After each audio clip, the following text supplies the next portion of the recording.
Can you tell us about the Chandrayaan-3 mission which went out yesterday? How does the Silicon Valley people see it from here? Chandrayaan is such a proud moment for India as well as every Indian origin person everywhere around the world. Because the implication of Chandrayaan is not just a landing on moon, but the technology and inspiration that India is showing to all the everybody in India to see that the what the future could be and how do we own the technology future, propel India into a digital future. It'll be a huge catalyst to the Indian economy, Indian innovation, and overall Indian diaspora around the world. Coming back to the ecosystem of between India and US, in particular, the Silicon Valley has the relationship with India. How do you see India's digital development the last 9 years or 10 years? India had gone through a tremendous inflection point. It has gone from purely technology talent to a technology and product development center. When we started in India, we actually made a determination that we don't want to use India purely for talent. We want to use India as a full on product center to build product for the global market. And the implication is you have higher quality of people, higher quality of thoughts. People are not only learning how to build technology, but how to sell technology, how to understand customer feedback, how to iterate, lot more entrepreneurial. And that's the transformation. It has gone from being managerial and employee oriented to more entrepreneurial and innovation oriented.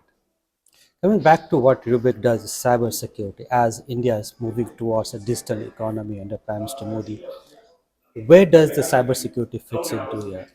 Can you give us your sense about the nature of cybersecurity in India right now? How secure the digital ecosystem is there right now? So India digital is a big part of the India's future because digital gives an opportunity for India to leapfrog, bring folks out of agriculture and other low productivity sector into technology, into services to really improve the quality of life, living standards, bring people into the middle class, and really let India attain its highest potential because India has the talent, India has the ambition, India has the population who is youthful and they are looking to really change the world. So, in many ways, digital is critical for India, but at the same time, like securing that digital India is going to be even more important because cyber is a tax on digital economy, and if the tax gets too high, you cannot run an economy. So India has to really think about creating a cyber resilience strategy. That how do they continue to operate systems and services even when cyber attack happens. India is early in its cyber maturity, but what is very exciting is rapidly making progress. There is a high level of awareness about cybersecurity, best practices, right technology, and how does technology and best practices with the right talent can really change the landscape. So, is this should be driven by the government or should be private and government partnership? Cybersecurity is both an economic issue as well as a national defense issue because you have nation state players involved, you have groups that are associated with different nation states. So the government has to be the anchor around which the private sector works, and the government and private sector together can really take a stance on cybersecurity, create standards around it, make sure that cyber crimes are handled the right way with the law enforcement, making sure that the companies share information so that collectively Indian economy, Indian business ecosystem gets more knowledgeable about cyber and is able to really take on this challenge. What's your sense of India's cybersecurity right now, both in the economic and the defense domain? So the cybersecurity in India, as I was saying before, that it is a high level of awareness because there is a clear understanding of India's rise. And when an economy like fifth largest economy rises, there is a lot of growth, a lot of digitization, and a lot of digitization creates more surface area of attack. So folks have the awareness of it. They are now taking proactive measure to make sure that they deliver secure services. They create trust in the digital system, because if you don't have trust in the digital system, then the folks will not use it. So I'm very hopeful and excited about the cybersecurity awareness in India, how this is going to really give people confidence to digitize more securely and faster. With your presence in India, what is your expectation from the government which can help in further improving ecosystem of cybersecurity?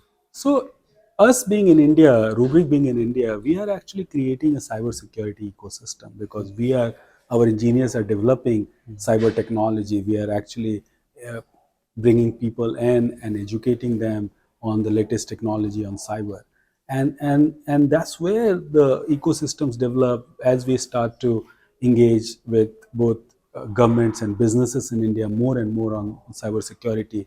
Will create the ecosystem awareness, will actually uh, work with the government for them to understand what kind of threats they are experiencing, exchange information, because it is again, it's an ecosystem solve. It's not one company or one organization or one government agency can solve this problem. One last question I want to ask you about your impression of India-US relationship. Where can companies like you, individuals like you, can play a role in further strengthening this? I was in Congress when Prime Minister Modi gave this speech, and that I believe is an inflection point when Prime Minister Modi said, "America is India's strategic partner, top strategic partner," because that is a clear and indication that India is ready to partner with America, to bring American companies, to bring American technology and work hand in hand for the betterment of India. And then US companies and organizations get also the benefit of India's growth. And that's where we believe the partnership and opportunities are. I'm excited about it, and I'm part of USISPF, because we believe that USISPF can be that glue that to ease some of the friction when you run at high speed, Right. and when you have the interest of the two big countries, largest economy, largest democracy, and oldest democracy coming together. USISPF is playing a role to reduce the friction, to accelerate the future, because there is a lot to be achieved here. This is going to be partnership of this century, and it can really change the world.